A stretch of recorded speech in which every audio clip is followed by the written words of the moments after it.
In addition to text watermarks, we can also apply a graphical watermark using our own image.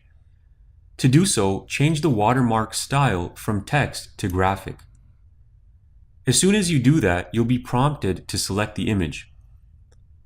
I'll just go ahead and select any image on my desktop. As soon as you double-click the image, you'll see it appear in the Watermark Preview area at the bottom left corner. When working with image watermarks, you do not have access to the Text Options panel that we did when we applied a text watermark. So you can go ahead and minimize that because we don't need it.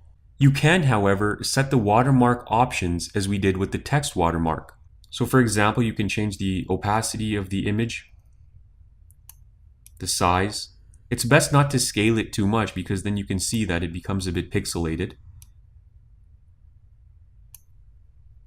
The horizontal and vertical alignment, and the anchor.